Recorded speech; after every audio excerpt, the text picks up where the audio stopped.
And you probably noticed I don't feel about that war the way we were told we were supposed to feel about that war, the way we were ordered and instructed by the United States government to feel about that war.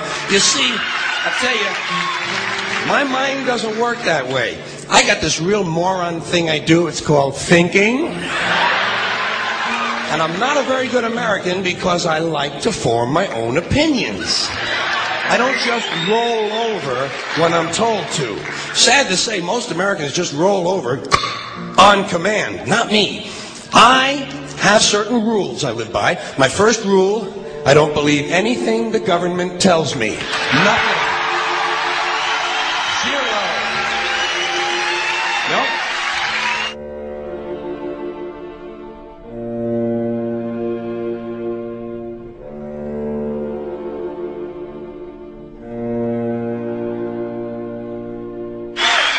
And I don't take very seriously the media or the press in this country, who in the case of the Persian Gulf War were nothing more than unpaid employees of the Department of Defense, and who most of the time function as kind of an unofficial public relations agency for the United States government.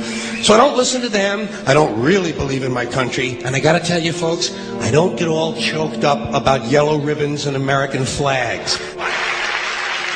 Now, to balance the scale, I'd like to talk about some things that bring us together. Things that point out our similarities instead of our differences. Because that's all you ever hear about in this country is our differences. That's all the media and the politicians are ever talking about, the things that separate us, things that make us different from one another.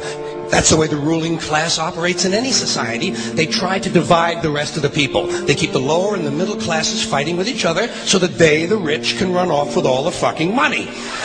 Fairly simple thing, happens to work. You know, anything different, that's what they're going to talk about. Race, religion, ethnic and national background, jobs, income, education, social status, sexuality, anything you can do, keep us fighting with each other so that they can keep going to the bank.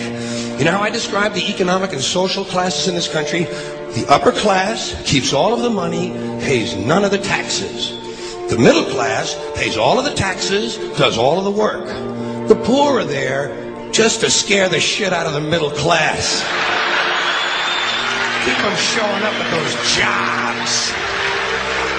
Politicians know that word. They use it on you. Politicians have traditionally hidden behind three things: the flag, the Bible, and children. No child left behind. No child left behind. Oh, really? Well, it wasn't long ago you were talking about giving kids a head start. Head start? Left behind? Someone's losing fucking ground here.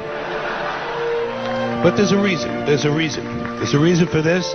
There's a reason education sucks, and it's the same reason that it will never, ever, ever be fixed. It's never going to get any better. Don't look for it. Be happy with what you got. Because the owners of this country don't want that. I'm talking about the real owners now.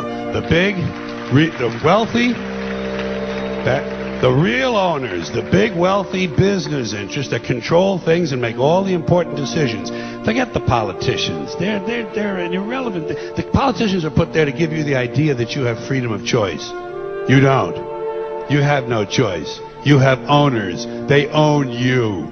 They own everything. They own all the important land. They own and control the corporations. They've long since bought and paid for the Senate, the Congress, the state houses, the city halls. They got the judges in their back pockets, and they own all the big media news, all the big media companies. So they control just about all of the news and information you get to hear. They got you by the balls.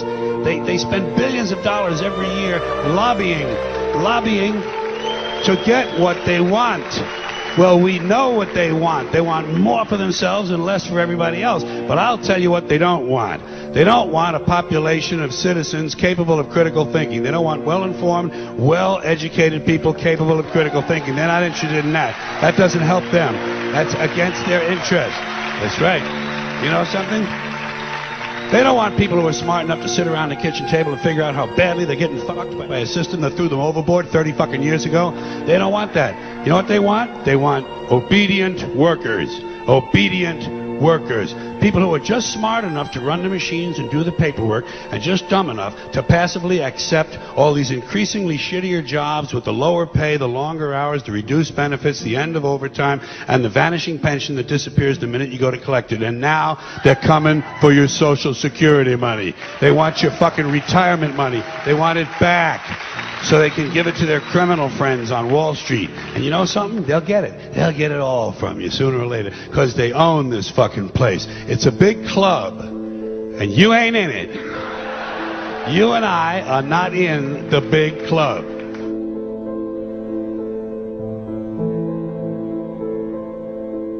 The greatest form of control is where you think you're free when you're being fundamentally manipulated and dictated to.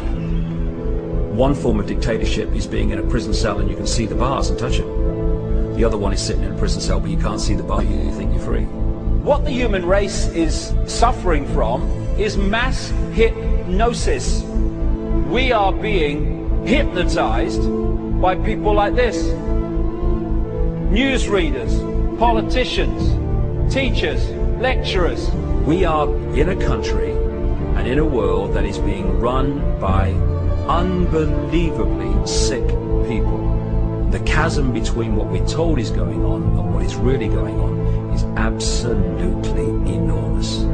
The greatest hypnotist on planet Earth is a oblong box in the corner of the room. It is constantly telling us what to believe is real. Historically, the control and manipulation of political opinion has been the Freemasons' main weapon in gaining control of countries and states. Once in control of the rulers and politicians of a country, laws and political structures could be changed in accordance with their agenda. However, since restricting the body does not necessarily mean restricting the mind, the Freemason recognizes that their plan for a global government hinges completely on subduing the masses to their agenda, and thus eliminating opposition to their cause. And the greatest threat to their plan, posing more danger than any army or law, is the threat of a free-thinking mind. In order to eliminate this threat and to achieve their objective, the Masons have set about the boldest plan ever devised: the complete control of every aspect of human life, your life. And the weapons they are using against you are in your very homes, entertaining you and your children, and gradually indoctrinating you without you even realizing.